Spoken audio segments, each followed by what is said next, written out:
एक बार की बात है, सूरजपुर नाम के गांव में रामदयाल अपनी बेटी मीरा के साथ रहता था।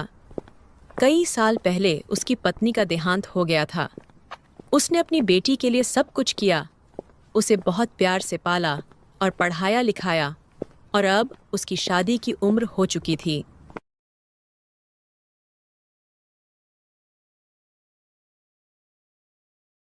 सीता बेटा, मेरा गला सूख रहा है, जरा मुझे एक गिलास पानी तो दे।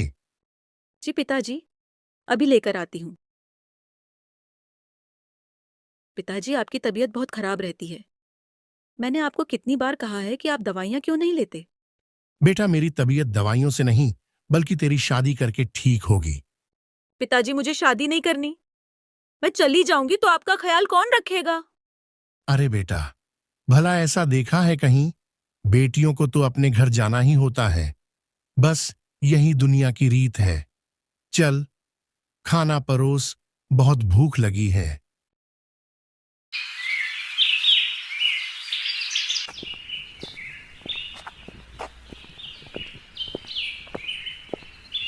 अगले दिन रामदयाल अपने खेतों की ओर निकल जाता है कि तभी उसे रास्ते में सुखिया मिल जाता है। क्या हाल है रामदयाल? आजकल कहाँ रहते हो? मैं ठीक हूँ भाई। बस घर में रहता हूँ। आजकल तबीयत बहुत खराब हो रही है। तुम कैसे हो? मैं भी ठीक हूं भाई, बस इधर उधर घूमकर थक सा गया हूं। अच्छा, कहाँ जा रहे हो? कुछ नहीं रामदयाल, तुम्हें तो पता ही है, मैं लोगों की शादियां करवाता हूं, जिसके कारण मुझे गांव में कम और शहर में ज्यादा रहना पड़ता है। सुखिया जब शादी की बात करता है, तब रामदयाल का मुंह उतर जाता है। अरे भाई रामदयाल, तेरा मुंह इतना उतरा हुआ क्यों है? सुखिया, मेरी बेटी की शादी की उम्र हो गई है, लेकिन अभी तक उसके लिए कोई अच्छा लड़का नहीं मिला। तुम चिंता मत करो रामदयाल, मैं तुम्हारी बेटी के लिए किसी अच्छे घर का रिश्ता जरूर लेकर आऊंगा। ठीक है भाई, कोई लड़का नजर में हो तो जरूर बताना। इतना कहकर रामदयाल और सुखिया अपने काम की ओर निकल जाते हैं।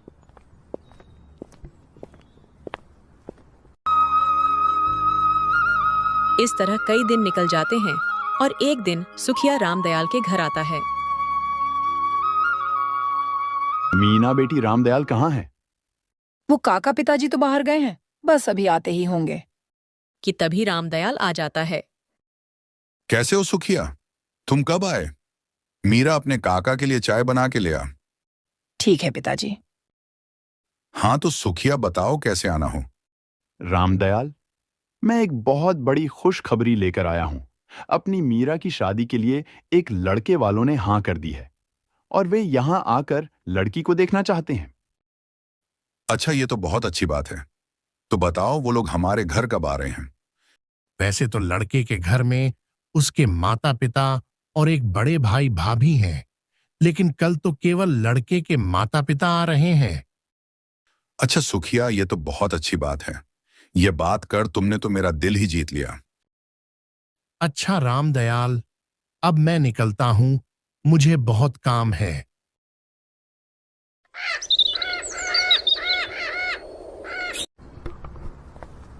अगली सुबह सुखिया लड़के वालों को लेकर रामदयाल के घर आता है। देखो रामदयाल, यह लड़के के पिता धनी राम और यह लड़के की माता कमला जी हैं, और ये इनका बेटा है, जो कि अपना खुद का व्यापार संभालता है और चरित्र का बहुत साफ है। इनके घर में किसी चीज की कमी नहीं है। इनके पास बहुत सी जमीन है और शहर में भी कई दुकानें ले रखी हैं। अरे आप लोग खड़े क्यों हैं? आप लोग पहले आराम से बैठिए। ये तो बहुत अच्छी बात है। अगर मेरी बेटी की शादी आपके लड़के के साथ हो गई तो वह बहुत खुश रहेगी। अच्छा रामदयाल, अब जरा मीरा बिटिया को लेकर तो आओ। हाँ, मैं अभी लेकर आता हूं। अरे बेटी, तुम तैयार नहीं हुई? सभी तुम्हारी राह देख रहे हैं। पिताजी, मुझे डर लग रहा है, कहीं इन्होंने दहेज की शर्त रख ली तो। बेटा, तू चिंता क्यों करती है? ये लोग अच्छे दिखते हैं। अब तू इतना मत सोच और मेरे साथ बाहर चल। आप चलिए, मैं आती हूँ। थोड़ी देर में मीरा तैयार होकर बाहर आती हैं। यह मेरी बेटी मीरा है। यह बहुत भोली है, पढ़ाई लिखाई में सबसे आगे रही है। यह खाना भी बहुत अच्छा बनाती है और मुझे विश्वास है कि यह आपके घर जाकर भी आपकी उम्मीदों पर खरी उतरेगी। धनीराम और कमला मीरा को देखकर हैरान हो जाते हैं और सुखिया से गुस्से में बोलते हैं। सुखिया जी, आपने हमें जो फोटो दिखाई थी उसमें तो इस लड़की का रंग बहुत साफ था, पर असल में बात कुछ और ही है। क्या हुआ कमला जी, कोई दिक्कत है क्या? हाँ रामदयाल जी, दिक्कत तो है। आपने हमसे इतना बड़ा झूठ बोला। कमला जी, आप गुस्सा क्यों कर रही हो? बस एक रंग की तो बात है। देखिए सुखिया जी, मोहल्ले में हमारी भी कुछ इज्जत है। अगर ये लड़की हमारे घर की बहू बनेगी तो लोग हम पर हंसेंगे। अरे कमला, तुम चुप करो। क्या कोई ऐसा बोलता है? ए जी, आपका दिमाग तो नहीं खराब हो गया है? ये लड़की हमारे घर की बहू नहीं बनेगी। धनीराम कमला को लेकर घर के बाहर चला जाता है। कमला, तुम्हारा दिमाग तो नहीं खराब हो गया है? हमारे पास इतना अच्छा मौका है और तुम इसे ऐसे ही जाने दे रही हो। ए जी, ये आप क्या कह रहे हो? मेरे तो कुछ समझ नहीं आ रहा है। अरे देखो, ये लड़की काली है और शायद कोई इससे शादी नहीं करना चाहता और इसका पिता मजबूर है, जो कैसे भी करके इसकी शादी करवाना चाहता है। समझी? हमें इसी चीज का फायदा उठाना है। अच्छा ठाकुर साहब, ये आप क्या बोल रहे हो? इससे हमारा फायदा कैसे है? देखो कमला, मैं तुम्हें समझता हूं। अगर हम इस लड़की की शादी अपने बेटे विक्रम से करवाएं तो हम इससे अच्छा खासा दहेज ले सकते हैं। कुछ समय बाद इसे छोड़कर हम विक्रम की शादी किसी अच्छी लड़की से करवा देंगे और साथ ही साथ हमें एक मुफ्त की नौकरानी भी मिल जाएगी। अरे वाह जी, आपका दिमाग तो कंप्यूटर से भी तेज चलता है। कुछ देर बाद धनीराम और कमला घर में वापस आकर बैठ जाते हैं। रामदयाल जी, कमला ने आपको जो कुछ भी कहा, मैं इसके लिए बहुत शर्मिंदा हूं। सुखिया जी, हमें यह शादी मंजूर है। सुखिया और रामदयाल बहुत खुश हो जाते हैं। मुझे तो कुछ समझ नहीं आ रहा है कमला जी, मैं आपको धन्यवाद कैसे दूं? धन्यवाद की कोई जरूरत नहीं है रामदयाल जी, बस हमारी कुछ शर्तें हैं। कैसी शर्त? देखिए रामदयाल जी, हमें एक गाड़ी और 3 लाख नगद चाहिए और शादी बहुत अच्छी होनी चाहिए। देखिए, मैं बहुत गरीब आदमी हूं, मैं आपको इतना सब कैसे दूंगा? रामदयाल जी, मुझे ये सब नहीं पता।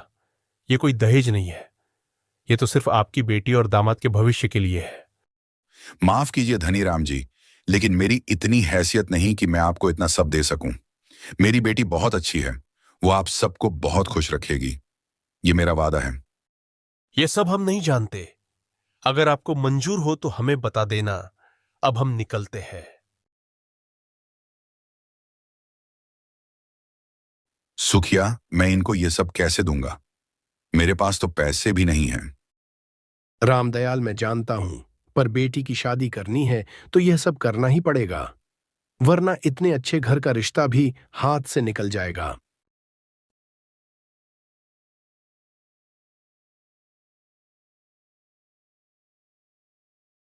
इतना कहकर सुखिया वहां से चला जाता है। पिताजी, आपको उनकी कोई शर्त मानने की जरूरत नहीं। मुझे शादी नहीं करनी। पर बेटी, लड़का और परिवार अच्छा है, मुझे कहीं से भी पैसों का इंतजाम करना होगा। अगर यह रिश्ता हाथ से निकल गया तो तुमसे कौन शादी करेगा? इन्होंने कम से कम हाँ तो करी है। लेकिन पिताजी। तुम इसकी चिंता मत करो, तुम्हारा पिता कुछ भी करेगा पर तुम्हारी शादी करवा के रहेगा। बेटा, आखिर ये सब कुछ तो तेरा ही है और तू खुश रहे, इससे ज्यादा मुझे कुछ नहीं चाहिए।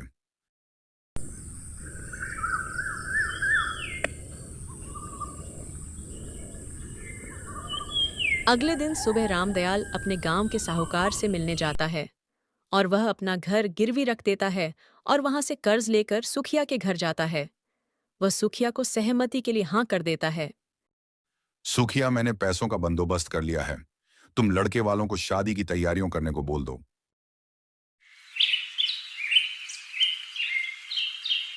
कुछ दिन बाद वह अपनी बेटी की शादी विक्रम से करवा देता है। शादी में वह बहुत अच्छा दहेज देता है और अपनी बेटी को कोई भी चीज की कमी नहीं आने देता। सुखिया, लड़के वालों ने जो कुछ भी मांगा मैंने सब कुछ दे दिया। अब बस मेरी बेटी वहां बहुत खुश रहे। अरे रामदयाल, तुम बेटी की चिंता बिल्कुल छोड़ दो। वो एक बहुत ही अच्छे परिवार में गई है। मीरा बेटी वहां बहुत खुश रहेगी।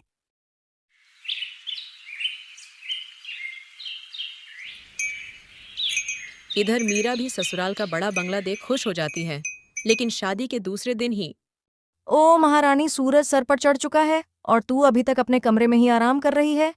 नहीं माँ जी, मैं अभी बाहर ही आ रही थी। कान खोलकर सुन ले, यहाँ सब लोगों को जल्दी खाना खाने की आदत है, इसलिए सुबह जल्दी उठकर सबके लिए नाश्ता बना दिया कर। उसके बाद घर की साफ सफाई, बर्तन, ये सब भी तुझे ही करना है। ये सब सुनकर मीरा के होश उड़ जाते हैं। लेकिन माँ जी, इतने बड़े घर की साफ सफाई में तू नहीं तो कौन करेगा? तेरे बाप ने तेरे साथ 2-4 नौकर तो नहीं भेजे? देख, बड़ी बहू को हमने कैसे रानियों की तरह रखा है, क्योंकि ये अपने साथ दहेज में बहुत पैसा और सामान लाई थी। तू तो भिखारियों की तरह आई है, तो ये सब तो करना ही होगा। और सुन, तुझको हम अपने घर की बहू बनकर ले आए, उसके लिए तू हमारा आभार मान, वरना तुझ जैसी काली लड़की से तो कोई शादी भी नहीं करता। वो तो हमें दया आ गई तेरे बाप पर, जो तेरी शादी मेरे बेटे से करवाई। अब खड़ी खड़ी मेरा मुंह क्या देख रही, रसोई में जा और हमारे लिए खाना लगा। मीरा चुपचाप सास की कड़वी बातें सुन लेती है और कोई जवाब नहीं देती। दिन पर दिन मीरा के साथ गलत बर्ताव होने लगता है। उसकी सास उसे दिन भर काम में लगाए रखती और खुद दोनों सास बहू सारा दिन आराम करती। मीरा अंदर ही अंदर घुटने लगी और वो अपने पति से भी कुछ नहीं कहती, क्योंकि विक्रम भी कोई अच्छा इंसान नहीं था। वो दिन भर गांव के गलियों में घूमता और रात को शराब पीकर घर आता और मीरा को 4 बातें सुनाता।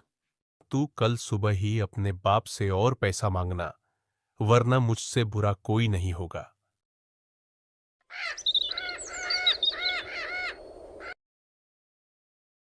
अगले दिन सुबह पड़ोस के घर की सुहानी मीरा से मिलने आती है। भाभी, मैं बहुत दिनों से देख रही हूँ कि ये जालिम लोग आप पर कितना अत्याचार कर रहे हैं और आप चुपचाप सब सह रही हो, क्यों? सुहानी, ये लोग मुझे बहुत भला बुरा बोलते हैं और सारा दिन घर का काम करवाते हैं। भाभी, मैं सब कुछ जानती हूँ, तभी तो आपसे मिलने आई हूँ।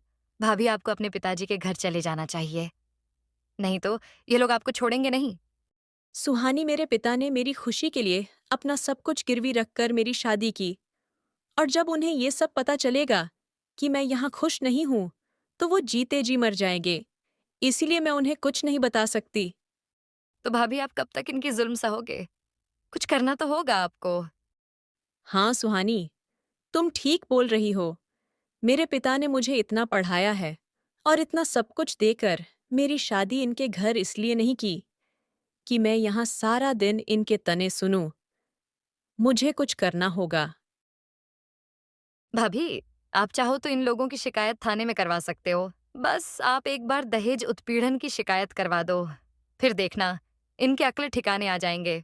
ठीक है, मैं चलती हूँ, वरना वो लोग मुझे आपके साथ देख और गुस्सा होंगे। भाभी, आपको मेरी कोई भी मदद चाहिए होगी तो जरूर बताना। सुहानी की बातों पर मीरा बहुत देर तक सोचती रही। उसे अपने पिता के त्याग याद आते, कैसे उन्होंने अपना सब कुछ गिरवी रखकर उसकी शादी की थी। उस रात मीरा ने तय कर लिया कि वह अब अन्याय सहकर चुप नहीं रहेगी, लेकिन वह कोई झगड़ा भी नहीं करेगी, बल्कि सही और कानूनी रास्ता अपनाएगी।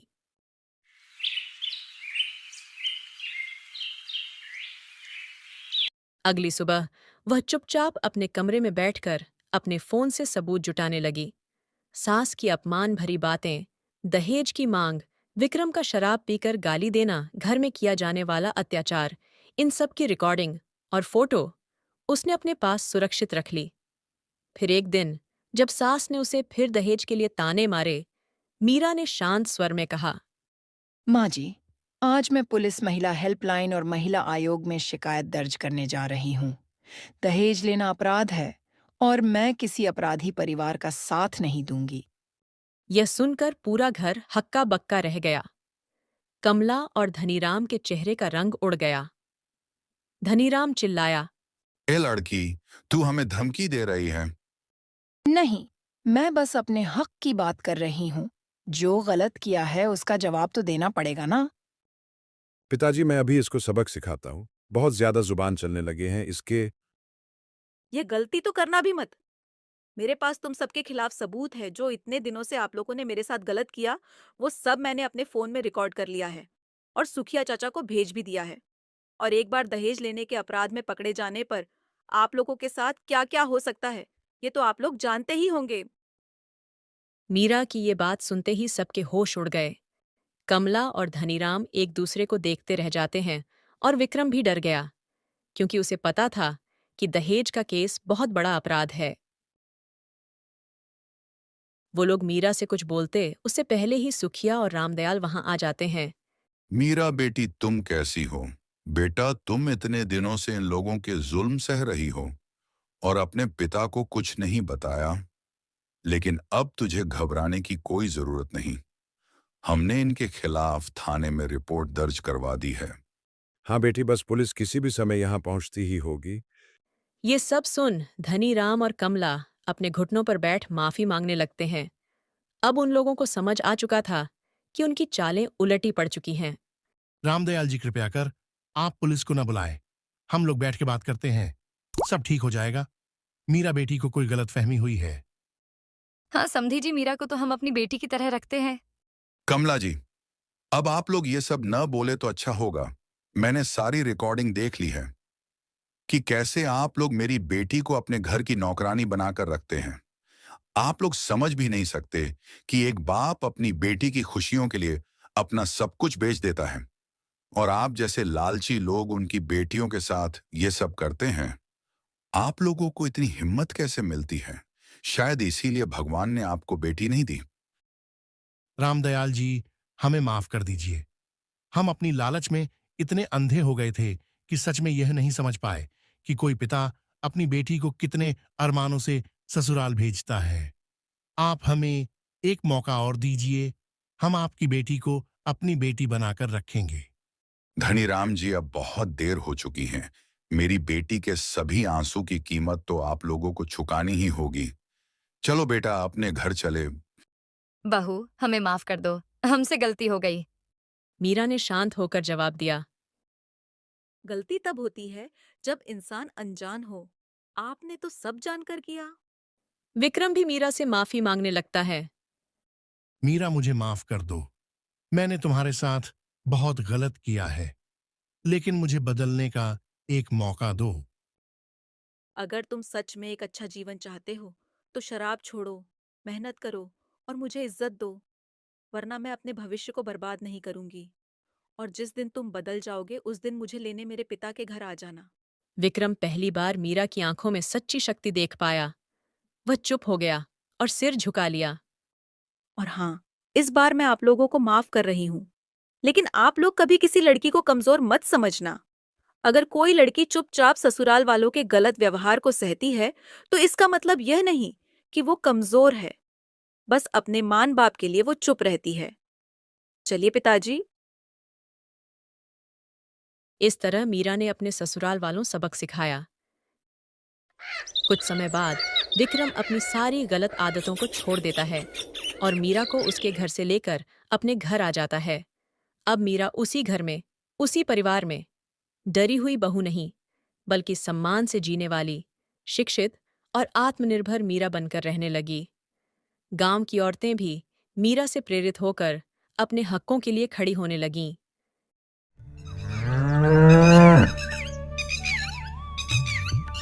सुबह का समय पंछियों की हल्की चहचहाट के बीच एक झोपड़ी का दरवाजा खुला था। अंदर सीताराम अपने बिस्तर से उठता है।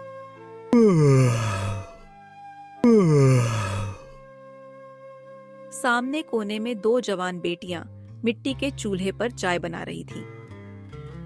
पिंकी रिंकी कुछ बना कि नहीं? मेरे पेट में तो चूहे कूद रहे हैं। बाबा चाय चढ़ा दी है, रात की थोड़ी सी सूखी रोटी भी है, गरम कर देती हूँ। हाँ, और खेतों में जाना भी है ना बाबा, आज सिंचाई जो करनी थी।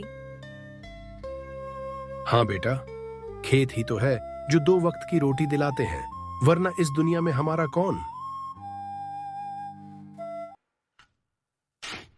दोपहर का समय था। खेत में सीताराम और उसकी बेटियां काम कर रहे थे। गर्मी का मौसम और धूप तेज, तीनों कड़कती धूप में काम में जुटे थे। यह मिट्टी भी अब फल नहीं देती। बीज डालता हूं तो सोचता हूं, क्या यह बेटियों के हाथ पीले कर पाएगी? बाबा आप चिंता मत करो, हम मेहनत करेंगे, कुछ ना कुछ जरिया निकल ही आएगा। हाँ, और हमें कोई राजकुमार से तो शादी नहीं करनी। एक अच्छा इंसान मिल जाए जो मेहनती हो, बस वही काफी है। बेटी, तुम दोनों ही तो मेरी जिंदगी हो। काश तुम्हारी अम्मा होती तो कुछ सलाह देती। मैं तो बस डरता हूं समाज से और यहाँ के लोगों से। शाम का समय सीताराम घर से निकलकर गांव के पुजारी से मिलते हैं। पुजारी जी चौपाल पर बैठे थे। सीताराम पास आकर धीरे से बात करता है। पंडित जी, आप तो सब जानते हैं, मेरी बेटियां अब शादी लायक हैं। कोई अच्छा लड़का दिखे तो जरा मेरी ओर भी ध्यान दीजिएगा। सीताराम, जमाना बदल गया है। अब लोग दहेज देखते हैं, जमीन जायदाद पूछते हैं। तुम्हारे पास है क्या? पंडित जी, मेरे पास तो बस 2 बीघा जमीन है और मेरी 2 बेटी, जो मेरे लिए अनमोल रत्न है। अच्छा ठीक, देखता हूं। 1-2 परिवार हैं जो सीधे साधे हैं, बात करूंगा उनसे। लेकिन क्या पंडित जी? तुम्हें दहेज की बात सोचनी पड़ेगी सीताराम, यह समाज का चलन है। पंडित जी, मेरे पास देने को कुछ नहीं, बस अपनी बेटियां ही हैं। रात का समय दोनों बहनें एक कोने में बैठी थीं, जहां टूटी दीवार से चांद की रोशनी छन कर आ रही थी। दोनों बहनें एक दूसरे को देखकर रोती हैं। दीदी बाबा रोज रोते हैं और हम कुछ नहीं कर पा रहे। साहूकार का कर्ज और हमारी शादी की फिक्र दोनों उनको खाए जा रही है।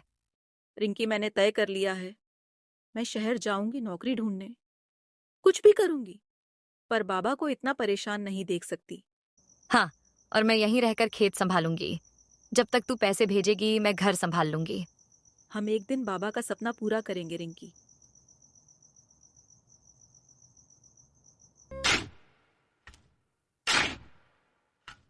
अगली सुबह सीताराम अकेला खेत पर काम कर रहा था।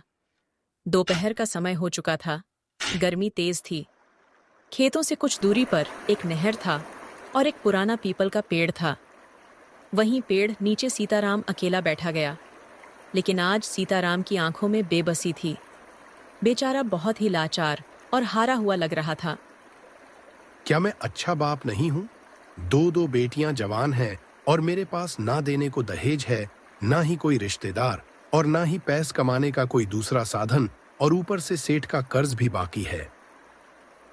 वह थोड़ा रुकता है, फिर नहर की ओर देखता है। क्यों जी रहा हूं मैं? और किसके लिए?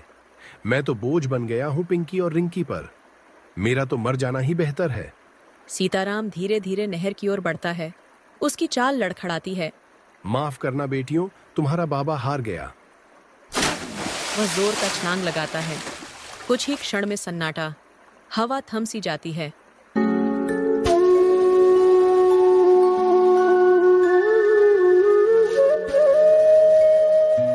उसी समय रास्ते से एक मछुआरा हरी वहां मछली पकड़ने के लिए आता है। तभी उसकी नजर नहर में सीताराम की ओर जाती है।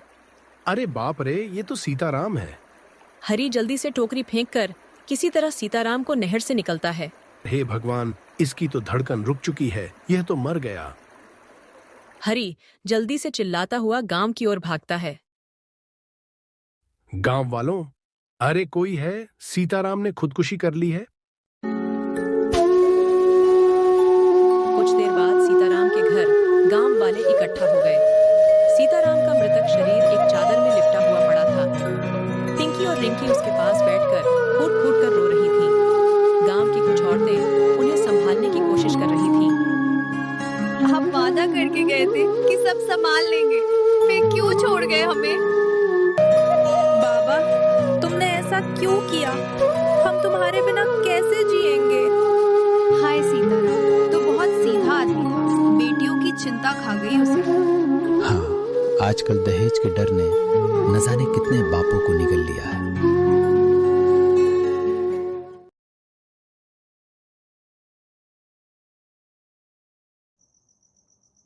रात का समय।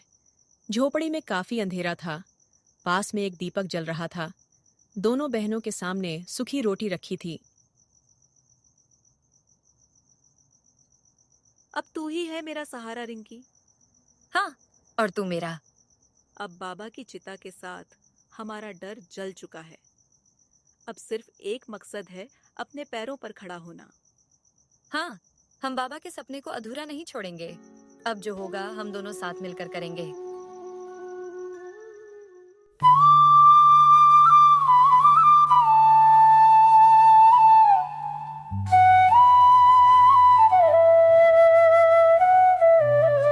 एक महीने बाद टूटी हुई झोपड़ी के अंदर पिंकी और रिंकी चुपचाप बैठी थी। रिंकी, 1 महीना हो गया बाबा को गए। अब ऐसा लगता है जैसे सब कुछ थम सा गया हो। हाँ दीदी, ना कोई काम मिला ना कोई सहारा। बस यही जमीन और झोपड़ी बची है, जिसे अब बचा पाए या नहीं पता नहीं। तभी बाहर से एक भारी आवाज आती है। पिंकी, रिंकी, ओ दोनों बहनों बाहर आओ। पिंकी और रिंकी जल्दी से बाहर आती हैं। सामने लंबा चौड़ा मोटा ताजा सेठ सोहनलाल खड़ा था। पीछे उसका नौकर लाठी थामे हुए था। सोहनलाल की आंखों में लालच और चालाकी साफ झलक रही थी। सेठ जी, प्रणाम। प्रणाम नमस्ते बाद में करना। तुम्हारे बाप सीताराम ने अपनी औरत की बीमारी के इलाज के लिए मुझसे कर्ज लिया था। अब वो मर गया तो कर्ज तुम दोनों को चुकाना होगा। सेठ जी, अभी तो हमारे पास खाने तक को कुछ नहीं है। आप थोड़ा समय दे दीजिए। समय? ये मेरी रकम है, कोई दया नहीं है। अगर हफ्ते भर में पैसे नहीं दिए तो ये जमीन और झोपड़ी मेरी हो जाएगी। दस्तखत करवाने की जरूरत नहीं, सब पहले से लिखा जा चुका है। सेठ जी, यह जमीन बाबा की जान थी। कम से कम कुछ तो रहम कीजिए। रहम अब मैं नहीं करता। 7 दिन है तुम्हारे पास, या पैसे दो या अपना घर खाली करो। सेठ घमंडी अंदाज में वहां से चला जाता है। दोनों बहनें अवाक खड़ी रह जाती हैं।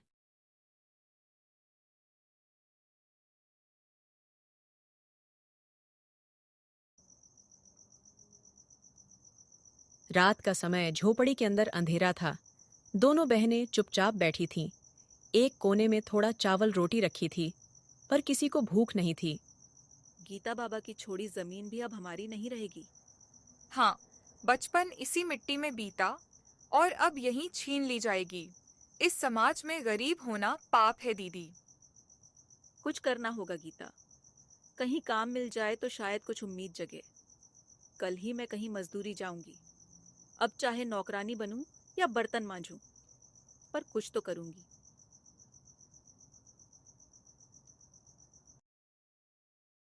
इसके बाद रिंकी घर का काम करती और पिंकी गांव में ही अमीर लोगों के यहाँ काम करने लगी। इस तरह पूरा हफ्ता बीत गया। 7 दिन बाद सेठ सोहनलाल फिर आया। इस बार उसके साथ 2 आदमी और थे, एक नौकर और एक पटवारी। पिंकी काम करने गई हुई थी, जिस वजह से रिंकी अकेली थी। ए लड़की, तुम्हारा समय पूरा हुआ। कहाँ है मेरे पैसे? सेठ जी, मेरी बहन काम करने गई है, कुछ पैसे लाती होगी। बकवास बंद कर। अब यह जमीन और झोपड़ी मेरी है। पटवारी जी, कागज तैयार है? हाँ सेठ जी, सब लिखा पड़ा है। सेठ जी, मेरी बहन को तो आने दीजिए। चलो हटो लड़की, यह जगह अब मेरी है। तुम खुद अपना सामान लेकर निकल जाओ, वरना बेमतलब के मुझे फेंकने पड़ेंगे और वो अच्छा नहीं लगेगा। रिंकी झोपड़ी से कुछ सामान लेकर चुपचाप निकलकर बाहर बैठ जाती है और सेठ झोपड़ी में बड़ा तला लगाकर वहां से चला जाता है। थोड़ी देर में पिंकी भी काम से लौट आती है और सामने जमीन पर बैठी रिंकी को देखकर घबरा जाती है। क्या हुआ रिंकी? तू ऐसे बाहर क्यों बैठी है? क्या हुआ बहन? कुछ तो बोल। दीदी, सेठ आया था और उसने हमारी जमीन, हमारा घर सब छीन लिया दीदी। हे भगवान, अब हम क्या करें? हमारे पास कुछ भी नहीं बचा। ये लड़ाई अब रुकेगी नहीं दीदी। अब हम झुकेंगे नहीं। अब बारी हमारी है समाज को जवाब देने की। चलो रिंकी, अब इस गांव में हमारा कुछ नहीं बचा, बस यादें हैं और दर्द। हाँ दीदी, लेकिन जब तक हम साथ हैं, हम कुछ न कुछ कर ही लेंगे। पिंकी और रिंकी अपनी झोपड़ी को आखिरी बार पलट कर देखती हैं। उनकी आंखों में आंसू थे, हाथों में एक छोटी पोटली और एक दूसरे का सहारा था। दोनों बहनें जंगल की ओर बढ़ जाती हैं। उनके पांव कांप रहे थे, पर उनका हौसला उन्हें थामे हुए था। दोपहर का समय, सूरज सिर पर था। पसीने से लथपथ बहनें एक पेड़ के नीचे सुस्ताने के लिए बैठती हैं। तभी दूर से एक बूढ़ा आदमी सामने से आता है और उनको देखकर रुक जाता है। दोनों बहनें थोड़ा घबरा जाती हैं, लेकिन बूढ़े आदमी की आंखों में अपनापन था। अरे बेटियां, कहाँ जा रही हो इस तपती दोपहर में? चेहरे से तो लग रहा है कोई भारी दुख लेकर निकली हो। दोनों बहनें उस आदमी के सवाल का कोई जवाब नहीं देती। घबराओ मत बेटा, मैं तो तुम्हारे बाप जैसा हूं। कोई परेशानी है तो मुझे बताओ, शायद मैं मदद कर सकूं। बाबा, हम अपना घर खो बैठे हैं। हमारे पिता की मौत के बाद गांव का सेठ हमारी जमीन और झोपड़ी दोनों छीन ली। अब हमारे पास ना पैसा है ना कोई ठिकाना। बस पेट भरने और इज्जत बचाने की कोशिश में निकले। हाय राम, कैसा जमाना आ गया है। बेटियों को यूं दर दर भटकना पड़ रहा है। बेटा, मेरा घर यही पास में है। तुम चाहो तो मेरे घर चल सकती हो। मेरे घर में बस मैं और मेरी पत्नी रहते हैं। लेकिन बाबा, हम किसी पर बोझ नहीं बनाना चाहते। हम कुछ काम करके इज्जत के साथ जीना चाहते हैं। हाँ हाँ, काम भी कर लेना। पहले सर पर कोई छत जरूरी है बेटा, वरना इस कलयुग में दरिंदों की कमी नहीं जो तुम जैसी मासूम को नोचने की तलाश में फिरते हैं। हाँ बाबा, आप बिल्कुल ठीक बोल रहे हैं। बाबा, हम आपके साथ चलते हैं। बस आप हमें कुछ काम दिला दीजिए। हाँ बेटा, बस मेहनत से मत डरना। बिल्कुल नहीं। हमने तो खेतों में भी काम किया है, चूल्हा भी जलाया है और बर्तन भी मांजे हैं। इसके बाद दोनों बहनें बूढ़े आदमी के छोटे से घर में पहुंचते हैं। सामने उनकी पत्नी आंगन में बैठ उनका इंतजार कर रही थी। अजी, इतनी देर कहाँ लगा दी आपने? और ये दोनों कौन है आपके साथ? सुमित्रा, अंदर चलो, सब बताता हूं। सुमित्रा उन्हें भीतर ले जाती है। एक साधारण सा घर, लेकिन अपनापन भरा हुआ। बूढ़ा आदमी, जिसका नाम हरदेव था, गांव का रिटायर्ड मास्टर थे। उनकी पत्नी सुमित्रा ने दोनों बहनों को पानी दिया, खाना परोसा। महीनों बाद पेट भर खाना खाकर दोनों की आंखें भर आईं।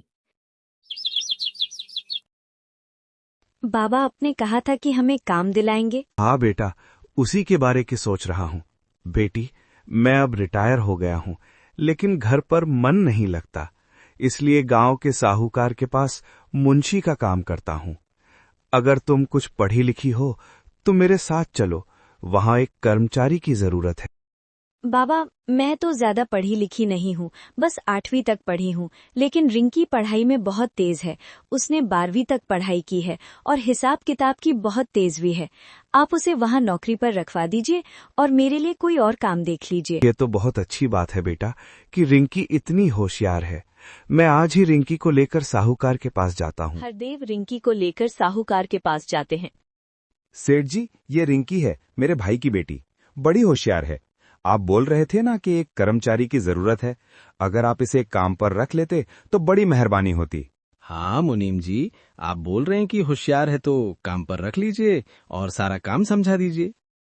मालिक, आपका बहुत बहुत शुक्रिया। हरदेव जी रिंकी को सारा काम समझा देते हैं। रिंकी नौकरी पाकर बड़ी खुश होती है। इधर पिंकी को काकी गांव की औरतों के पास ले जाती हैं, जो पापड़ बनाने का काम करती हैं। बेटा, ये औरतें घर पर ही मिलकर पापड़ बनाती हैं और बाजार में बेचती हैं। तू भी सीख ले, अगर तुझे इन सब कामों में मन लगता है तो। हाँ अम्मा, मुझे तो इन सब कामों में ही मन लगता है, मैं जरूर सीखूंगी। पिंकी औरतों के साथ मिलकर पापड़ बनाना सीखने लगती हैं। शाम को दोनों बहनें एक दूसरे से मिलती हैं और दोनों की खुशी का ठिकाना नहीं था। दीदी, मुझे काम मिल गया और सारा काम भी काका ने बहुत अच्छे से समझा दिया। रिंकी, मुझे भी काकी ने गांव की औरतों के साथ पापड़ बनाने के काम में लगवा दिया। ये तो बहुत अच्छी बात है दीदी, अब हम दोनों बाबा की जमीन भी छुड़वा लेंगे। हाँ रिंकी, और ये सब सिर्फ काका और काकी की वजह से हुआ है। हम दोनों आपका ये आभार कभी नहीं भूल सकते काका। हमें नए जीवन के साथ साथ माँ बाप भी मिल गए। बेटा, अभी तो तुम दोनों को बहुत आगे जाना है, बस दोनों बहुत मेहनत करो। अब दोनों बहनें काम पर जाने लगी और बहुत मेहनत करने लगी। पिंकी अब बहुत अच्छे पापड़ बनाने लगी और रिंकी के काम से सेठ भी बहुत खुश था।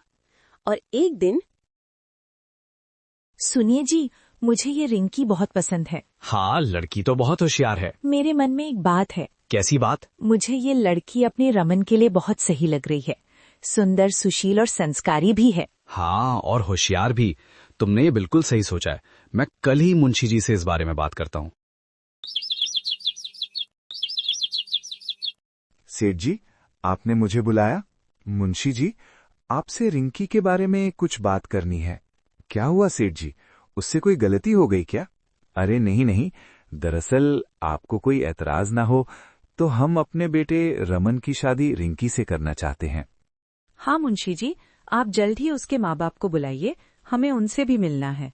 मालकिन, दरअसल उसके माता पिता का निधन हो चुका है। बस एक बड़ी बहन है और ये दोनों मेरे भाई की बेटी नहीं है।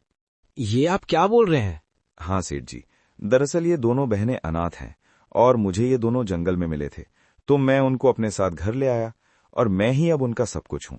अच्छा, ये तो बहुत बुरा हुआ, पर कोई बात नहीं, अब आप ही उनके सब कुछ हो तो फिर आप ही रिश्ता तय करो। हाँ मालकिन, रमन बाबू जैसा लड़का रिंकी को मिल जाए, इससे बड़ी खुशी कुछ नहीं। लेकिन क्या मुंशी जी, अब क्या परेशानी है? सेठ जी, रिंकी और पिंकी दो बहनें हैं और रिंकी पिंकी से छोटी है, और छोटी बहन की शादी पहले हो जाए तो समाज पिंकी में कमियां देखने लगेगा, जबकि वो तो और भी होशियार और सुशील है। अगर आप कुछ दिन रुक जाएं और पिंकी की शादी पहले करने दें तो आप लोगों की बड़ी कृपा होगी। हाँ मुंशी जी, आप तो बिल्कुल ठीक बोल रहे हैं, लेकिन हमें तो रमन की शादी जल्द से जल्द करनी है। आप एक बार सोचिए जरा। ठीक है सेठ जी, मैं आज घर पर बात करता हूँ। हरदेव घर पहुंचते हैं। वो बहुत खुश थे और थोड़ा परेशान भी। क्या हुआ जी, आप बहुत परेशान लग रहे हो? हाँ सुमित्रा, थोड़ी उलझन में हूँ। कैसी उलझन में काका? बेटा, दरअसल सेठ जी और मालकिन को रिंकी बहुत पसंद है और वो अपने इकलौते बेटे से रिंकी की शादी जल्द से जल्द करना चाहते हैं। ये आप क्या बोल रहे हैं काका? ये तो बहुत खुशी की बात है। इसमें क्या परेशानी है बाबा? हाँ जी, ये तो बहुत खुशी की बात है। फिर आप परेशान क्यों हैं? परेशानी की ये बात है कि पिंकी, तेरी शादी से पहले भला मैं रिंकी की शादी कैसे कर सकता हूँ? रिंकी को इतना अच्छा परिवार मिल रहा, वो हमेशा खुश रहेगी। इससे बड़ी बात मेरे लिए कुछ नहीं। आप शादी के लिए हाँ बोल दीजिए।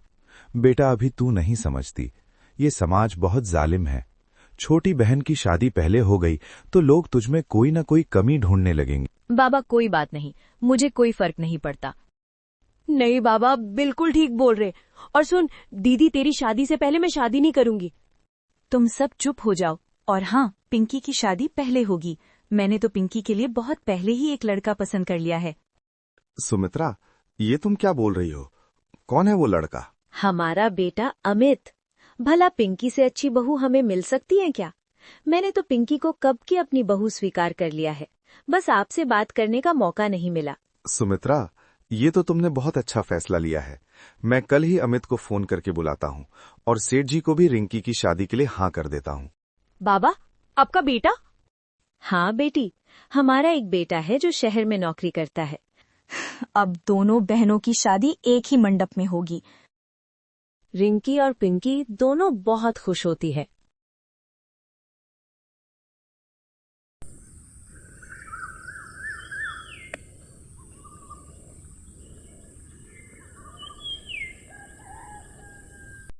कुछ ही दिनों में दोनों बहनों की शादी हो जाती है, पिंकी की अमित से और रिंकी की रमन से। रिंकी का पति रमन शहर में एक बड़ा वकील था। एक दिन रिंकी उसे अपने पिता की जमीन और घर के सारे कागजात दिखाती हैं।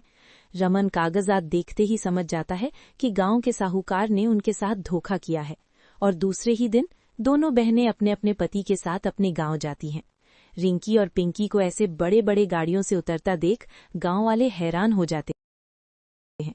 वो लोग साहूकार के पास जाते हैं। सुन साहूकार, तुमने जो धोखा इन दोनों बहनों के साथ किया है उसकी सच्चाई सबके सामने आ गई है। ये तुम क्या बोल रहे हो? जो बोल रहे बिल्कुल सच है और वो तुझे भी पता है। इससे पहले कि हम पुलिस को बुलाएं, तू जमीन और घर की कागजात हमें दे दे। साहूकार समझ जाता है कि अब उसकी धोखाधड़ी सामने आ गई है। वो चुपचाप घर के सारे कागजात उन्हें दे देता है। रिंकी और पिंकी अपने झोपड़ी में पहुंचते आज दोनों की आंखों में आंसू नहीं बल्कि अभिमान था। दीदी, आज बाबा बहुत खुश होंगे। हाँ रिंकी, आखिर हमने उनका अधूरा काम पूरा किया है।